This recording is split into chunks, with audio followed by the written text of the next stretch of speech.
Hello! But anyways, we're heading off for Star Wars Day week. But it's Space Week, alright? So which member of the Skywalker family are you?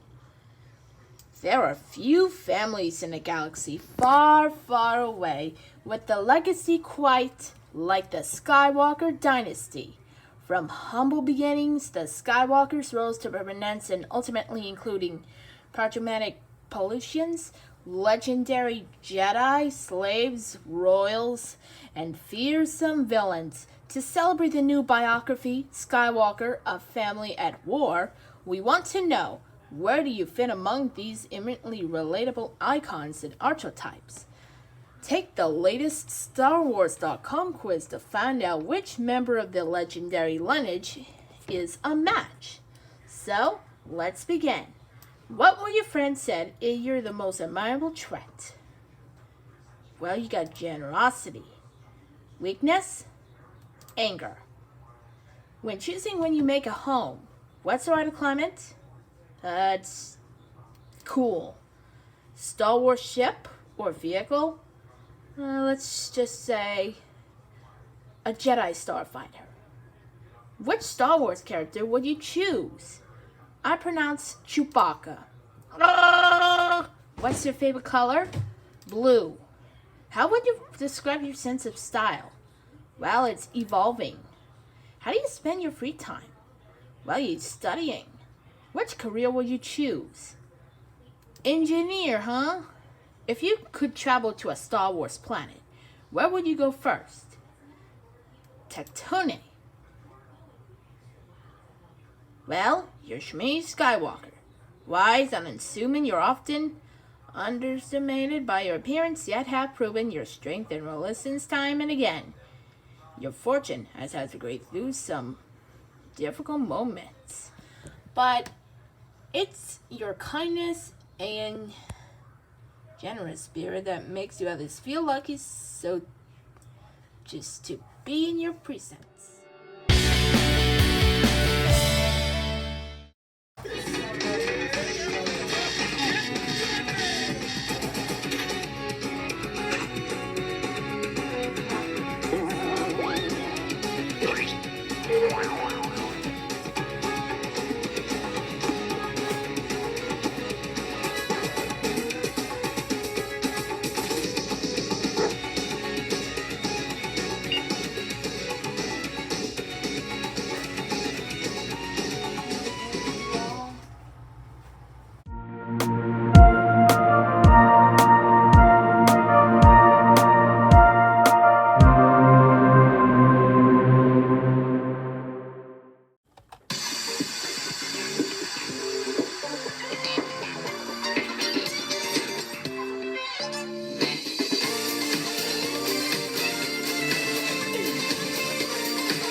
Roxie. And I'm Marty. Well, I guess you have Star Wars week this time. Today we're heading off for the Atomic Betty, the Cartoon Network to Teletoon. Teletoon, it's a Canadian channel you on. Right, you are, Marty. So, let's talk about Atomic Betty. Let's begin. Was that real? Did I seriously watch that? When you're a child, you get exposed to a lot of strange stuff. Some of it holds up, while others are so bizarre. We convince ourselves that it's some sort of Well, seems a little bit worse this than tiny that. space show pierced my subconscious recently, and I had to make sure I wasn't making Atomic Betty Betty. is a 2004 A human into a space about warrior. defending the universe from evildoers. I saw it all the time on Cartoon Network back in the day. Ooh, it's Going in, Cartoon I had Network, this perhaps. notion it was gonna be hyperactive nonsense. It's actually That way to miss amazing. it, huh? The post-production work is pretty insane. If you ever seen Powerpuff Girls in Foster's Home, it has that same energy. It's hard to believe the studio that animated Well, this also Atomic did Johnny Cartoons. Test. Oh. I think I just gave myself the Johnny Test curse. Hey Alexa, how do I uncurse myself? Please refer to Owner's Manual, Section 6-9. Reach the 10-minute mark. Well, I guess I have no Well, choice but I to guess do a I'll say that retrospective on again. atomic betting. Maybe that'll do the trick. I think it's out of that one. It's Canada. Atomic Betty. Ooh. Space. Atomic Betty. It's stage number Those who've 29. never seen it before, here's the gist. Betty Barrett is a normal middle schooler, but unknown to her relatives, she's a member of the Galactic Guardians. No, not those Guardians. Those guys are cheap compared to Guardians Atomic of the Betty. Galaxy. It's sort of like Come Totally true. Spies, but less anime-inspired and more sci-fi. A fish admiral interrupts Betty's daily routine and sends her on a mission. Well, talk about Team the Betty confronts space the villain fish of the week. and She an turns evil to Earth cat. and resolves her loose ends. Let's go over the trio. Betty, Sparky, and X5. Betty is a 12-year-old tomboy with high fighting prowess. She's very chill and agreeable on Earth, but she's not afraid to stand up for others. She's got spunk, does a lot of But sports, even though and the cracks an galaxy is occasional so one-liner. far away. Omelet making scheme has been scrambled, Maximus. Not necessarily. Her second in command is Sparky, a green alien dude with 4 stomachs and superior. Well, a fighting green skills. alien's like a He's quite Martian, the jokester, but and his the most name is temperamental of the Sparky. group. Like Betty, he's Pretty also cool. adolescent. My favorite character is X5, the tactics X5, navigator droid. the He's robot. quite sarcastic and has a knack for That's sort of like calculating impossible C-3PO odds. sometimes. Sparky, he's been stupefied. Are you sure? How can you tell? What are the odds? 1,2,043 to 1. He and Sparky bicker quite a bit. It's like they got a thing for each other. Well, seems a little bit different. Ungrateful sardine can. Truth is, you like me. You really like me. The trio's kind of like the Powerpuff Girls, where they banter all the time, Oh. but they're on good terms. Seems a little bit Team Betty's good, performances were but really exactly enjoyable, bad. and I actually laughed at some of their gags. They're also super expressive, in spite of the limited animation. The 2D animation leaves a lot to be desired. The show uses Adobe Flash, which allows for reusable models and Adobe intricate body Flash. controls. Well, it's not the Gotta same. keep in your mind, it's kind though. of similar to how I make my intros in After Effects. Compared to my process, which is like child's play, Atomic Betty's animation is exponentially more complicated. The animation is janky and unnatural. You're gonna see the same walk cycles over and Oh, over again. can't wait. That's it. That was just a bunch of cheap walk cycles! At least the models can portray a wide array of emotions. Let's talk about the presentation. Atomic Betty uses a retro-futuristic aesthetic, and it's generally pleasing. It's filled with semi-minimal backdrops and characters with bold outlines. Despite the subpar animation, they did a pretty good job at getting the most out of their limited assets. What's even more impressive is the storyboarding. My god, What? the artists It's went a above story and mode beyond for the happening. action scenes. The show employs comic book panel split screens. There's The robots. dynamic framing and variety of different prepared to angles fight. is quite astounding. Look at these shots. They really cared. But that's not all. Let's throw in graphically ambitious 3D scenes in the mix. This show Oh, I've seen a loves little bit 3D spaceships. Futurama You think 3D that's not stuff. enough? Let's have fully elaborate dogfights on top of that. These scenes make up a huge chunk of the series. You gotta remember, a lot of mid-2000s shows experimented with computer-generated imagery. Sometimes it was Ooh. decent, and other times Still it got the was science. pretty rough. Gotta pick it Atomic up. Betty's like, let's make the best space opera ever. It's so great. It's kind of painful. Like, okay, you have the Adobe Flash bits being stretched to their absolute limit, while the 3D portions fire on all cylinders. Both types of assets mesh surprisingly well, at least for the time. As someone who does Oh, motion seems a little graphics bit in his free time, surprised. I've got mad respect for the animation team. You guys Still went got a above and beyond. madness, though. So, back to the program. Atomic Betty does the tried and true secret identity shtick. But Space Girl subverts this formula in But ways seems that a are little fun. bit fun For one, fact. her friends acknowledge her flaky behavior. God, hate it. While we're at it, let's sell that charm bracelet. It's gotta be broken. It won't stop beeping. I'm getting out of here before you try to sell me. Her bracelet lights up? It's a Betty thing. Where do you think she goes? I don't know. Well, they're Never really human thought about it. students. I can't tell you in how many shows where the hero has to leave suddenly, and no one But seems even in concerned school, where might they've be gone. in a human. Two, Betty acts like They're a kidder. disguising She it. isn't completely absorbed in her galactic work. She's more concerned for her home life. She's actually really comfortable with sharing her domestic frustrations with her crew. Trouble on planet Earth? You have to listen to that, and I'm like, Dad, it's the only thing that wakes me up. Now I have no idea where I'm going to get 5 backstage passes to Missy Miss. Put everything back together now. I'm seriously Safety of the universe at shocked. stake. And also my gym grade. Now, you can have the wackiest action comedy ever, but if the characters don't act their age, then you lost me. Perhaps you'd like a shake instead. Wait, no, not yet. all right. The curse is growing impatient. Let's bring up Johnny Test. To be clear, the company that animated both Johnny Test and Atomic Betty only did the animation. Both shows had totally separate creative teams. I tried watching Flame Still Boy got this good year, and I couldn't animated. make it. The first season is fine, I guess. They're Anything past underrated. that is a downward spiral. Everyone screams, the pacing is relentless, and the audio design is Oh, absolutely Johnny terrible. Test. You know how people like to joke Seems about a little the bit endless whip different. tracks? They weren't exaggerating. It's another freakishly awesome day of summer vacation. Surfboards or skateboards, pilots or ninjas. Just one day of summer left. Whip cracks. Pleasant. I mentioned earlier Atomic Betty is like a fever dream, but it's a dream where all my interests coalesce into one joyful experience. Flame Boy is a full-on assault on your senses. It's the equivalent of eating a whole bowl of raw onions. I mean, it helps that Space Girl contains decent writing. Let's keep this straight. Atomic Betty isn't some philosophical discourse on the human condition. There are rare occasions of real emotional stakes, but its main priority is being a fun time.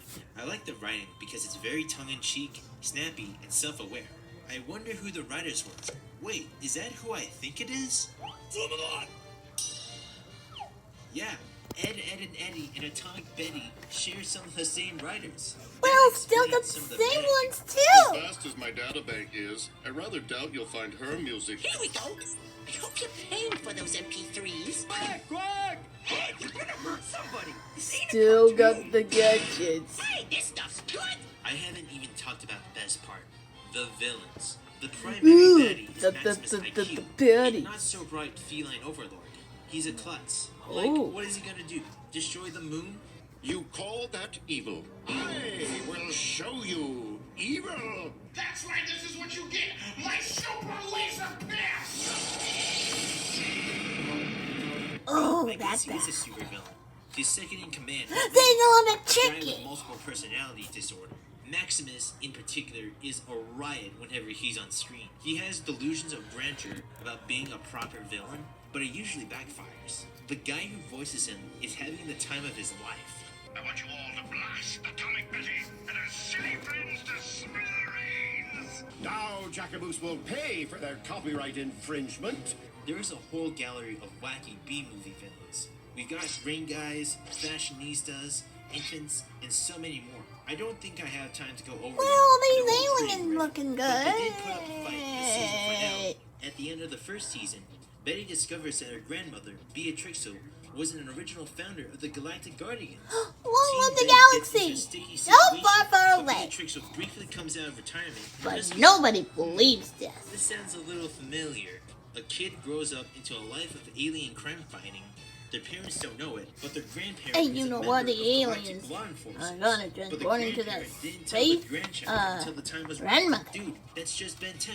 Both shows premiered a year apart, so great minds think alike. Like in the year The 2005. obvious difference is that Ben got into hero life by accident, while Betty and her crew trained since kindergarten. Season 2 introduces a long-term story arc. Betty befriends Paloma, a transfer student with a hidden agenda. She's a Ooh. shapeshifter. Paloma is kind and sweet, but she usually steals Betty's attention away Well, from her best she's friend Noah. cuter than I I have yet think. to mention the other human characters. Since I still have a curse to lift, Well, mention it the seems most a important. human character. First, there's Noah, Betty's best friend who's Noah? academically sound but attracts bad luck. He mostly exists to be Oh. Betty's simp. Then there's Penelope, Betty's popular girl. Oh, rival. that's She Penelope? constantly tries to one-up Betty, but it usually doesn't Oh. go far. Back on topic, Season 2 is a worthy continuation. Season 2, Post-production the way to work is continue. spectacular, but they kind of dropped the ball with Paloma's alien reveal arc. Basically, Paloma and her little sister were wanted fugitives and hit on Earth. Paloma's father was a rad space demon who destroyed entire Ooh. planets, but the original Galactic Guardians trapped him. Paloma's evil twin sister wants to resurrect their father, and Paloma Still is the gonna key to this return. plan. For some reason, Team Benny defeats the evil twin and the space demon. In Season 3, Ooh. Maximus uncovers the coordinates of Galactic Guardian headquarters in the and third destroys season them. coming Admiral through. McGill and the other Guardians relocate underneath Betty's hometown. Maximus discovers this new location and decides to destroy Earth once and for all. Paloma takes Betty's Star Cruiser as a decoy and lures the cat to the outer rim. That's it. Paloma just eats out of there. Ooh. She flat out never returns. Not even a mention in the Well- series finale. I usually wouldn't make a big deal out of this, but Paloma spent an entire season dropping Still hints got that the she's an powers, alien. I actually but enjoyed her presence with Betty it's and Noah. definitely not She a added human, flavor though. to It's the Earth it's some subplots. kind of Why alien spend all that time girl building her up, tradition. only to then retire her? That leaves us with the rest of Season 3. It's a good shakeup to the status quo. Noah joins the Galactic Guardians, and the trio adapts to their new lives. The domestic and interstellar plots used to be mostly disconnected. Putting them in close proximity was a no-brainer. Did you guys hear something? Team Betty spends their time fighting aliens on Earth while simultaneously trying not to blow their cover to the humans. Well, still got now, the evil each one. episode ends with a 1-minute short. They're pretty hit or Well, miss. yeah, 1 I minute. couldn't find any sources on this, but this season felt like it cut more corners than usual. The 3D sequences and storyboarding are less ambitious, which is a real shame. 'cause Well, seems a that little was bit big action. strength of the show. On the upside, let's talk about my favorite addition. A real character arc. Noah tries to prove himself as a guardian. He's clumsy and reckless, but he perseveres. After getting 52 Oh. episodes of little to no development, it's refreshing having character growth. On some occasions, he gets That's to over, shine. My 52 only issue episodes. is that he's underutilized. But in the I'm grand still got scheme of 3 things. arms. For most appearances, It's tricky. he acts as a comic relief. I would have liked to see more moments where Team Betty thanks him for his contributions, but I guess it is more important that you learn The way of the winner! The way of the what? Atomic Betty can get pretty dirty at times. So Admiral McGill is the fish guy who assigns to Betty on her missions. Atomic Betty. It seems you've come across an alien spacecraft. Now things are beginning to make sense. More later. Whenever he's around, he hangs out with his fish concubines. The He's not fish. the most punctual leader. In Season 3, the Cool Guild doesn't even space hide it. Captain In one Fish. episode, X5 walks into his luchador threesome, and X5 covers his eyes. Or get this, can't say he that floats past the anything. channel of his concubines, strip Did I? tease. I am aware, Atomic Betty. Oops, wrong channel. Betty doesn't seem to react. I guess she's seen so much. I think crap, it's sort of she's like a not kid's at all show. surprised by his behavior. Let's talk about the ending. X5 built a time But in machine the for end, Betty's it's a futurist 13th now. birthday. Maximus sets a trap, steals the machine, and takes over Earth in the future. Betty and Noah travel 5 years forward and work with their young adult selves. Team Betty takes back the time really? machine, The returns to young past, adults? and thwarts Max's trap. Still They got make it the in time time. for a birthday party. And huzzah, happy ending. The series finale is, well, it's just fine. I'm Well, so it's used to just expecting bonkers explosive me. finales, but I guess a backdoor pilot was more important. This was an attempt to sell a sequel series. This episode aired the same year Ben 10 Alien Force came out. I bet the creators Oh, were that's from Ben 2008. 10 tackling mature subject matter, we can do better. There was a planned sequel based on Well, that SMTV thing's a little bit but it bigger. never materialized. I would have liked to see her Alien Force type adventures, but I'm happy with the show that we did get. Well, it's Atomic at the Betty end. will always hold a special place. Who in my is heart. this? Okay, prize time. Y2K to the core. This show encapsulates every trend in animation during this time. Easter The main egg! character has spunk. She does a lot of sports. It has endless pop culture references, and it uses Adobe Flash. So It doesn't get more spicy. 2000s than this. Most promiscuous leader. The Gill is such a ladies' man. He had a freaking fish harem. How did he get away with Cute, this? sexy To infinity fish. and beyond. Almost 2 decades Oh. later, I'm impressed with how well the presentation has aged. With such limited resources, they went above and beyond. I came into this show expecting a feverish nightmare, and I came out with pure awesomeness. Oh. The visual and post-production elements are superb, and the writing That's made me chuckle. superb good. I felt like a 6-year-old again. Well, this Would the I end? recommend this show? I'm not entirely sure. With Oh. something like Ed and Eddie, any person of any age will enjoy it. It doesn't matter if you're 10, 20, or 30. Everyone gets something out of it. Atomic Betty isn't as timeless. Its sensibilities are unequivocally mid-2000s. Toilet humor, sarcasm, and spunk. I have no clue if those qualities will resonate with a modern audience. If that doesn't deter you, then I wholeheartedly recommend Atomic Betty. Did you hear that? I finally broke the curse! Take that, Johnny Test! Uh-oh, that's not good. Thank you so much for... Well, I think this probably is. So anyways, see you next time, and I'll see you tomorrow. Alright, thanks for watching. May the 4th be with you!